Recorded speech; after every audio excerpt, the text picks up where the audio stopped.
Hello, ഇന്നിവിടെ നമ്മൾ അനാർ കൊണ്ട് ഒരു അടിപൊളി ജ്യൂസ് ഉണ്ടാക്കാൻ പോവുകയാണ്.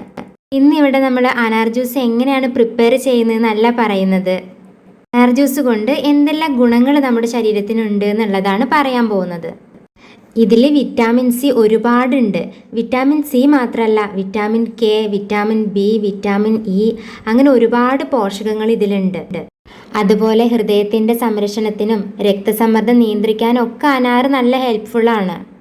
ഇനി വളരെ ഇൻട്രസ്റ്റിംഗ് ആയിട്ടുള്ളൊരു കാര്യമാണ് കേട്ടോ പറയണേ.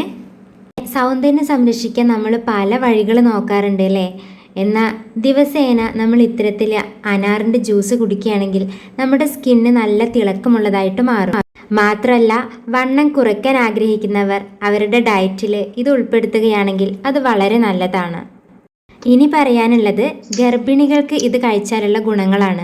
ഗർഭകാലത്ത് നിർബന്ധമായിട്ടും കഴിച്ചിരിക്കേണ്ട ഒരു പഴമാണ് ഇത്.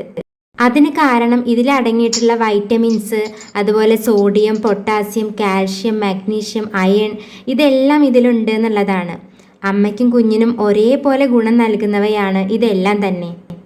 മാത്രമല്ല, പ്രഗ്നൻസി ടൈമിൽ ഒരുവിധം എല്ലാവരും നേരിടുന്നൊരു പ്രധാന പ്രശ്നമാണ് ആ സമയത്തുള്ള വോമിറ്റിങ്. എൻ്റെ ചേച്ചി ഇതുപോലെ പ്രഗ്നൻസി ടൈമിൽ വോമിറ്റിംഗ് കാരണം നല്ല ബുദ്ധിമുട്ട് അനുഭവിച്ചിട്ടുണ്ട്. അപ്പോൾ ആ സമയത്തൊക്കെ അനാർ ജ്യൂസ് കഴിക്കുകയാണെങ്കിൽ വോമിറ്റിംഗ് മാറാറുണ്ട്. ചിലപ്പോൾ എല്ലാവർക്കും അനാർ അങ്ങനെ ഡയറക്റ്റ് എടുത്തിട്ട് കഴിക്കാൻ ഇഷ്ടമായി എന്ന് വരില്ല.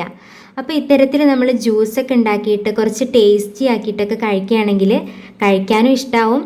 അത് നമ്മുടെ ഹെൽത്തിനും സൗന്ദര്യത്തിനും ഒക്കെ ഉപകാരപ്രദമാവും ചെയ്യും. മാത്രമല്ല, പല രോഗങ്ങളെയും അകറ്റി നിർത്താനും ഇത് സഹായിക്കും. അപ്പോൾ ഞങ്ങളുടെ അനാർ ജ്യൂസ് റെഡി ആയി കഴിഞ്ഞു. ഞങ്ങളിനി ഇത് കുടിക്കാൻ പോവുകയാണ്. അപ്പോൾ നിങ്ങളും ട്രൈ ചെയ്യില്ലേ? ഓക്കെ, എല്ലാവരും പോയിട്ട് ജ്യൂസ് ഉണ്ടാക്കിക്കോളൂ. Bye bye.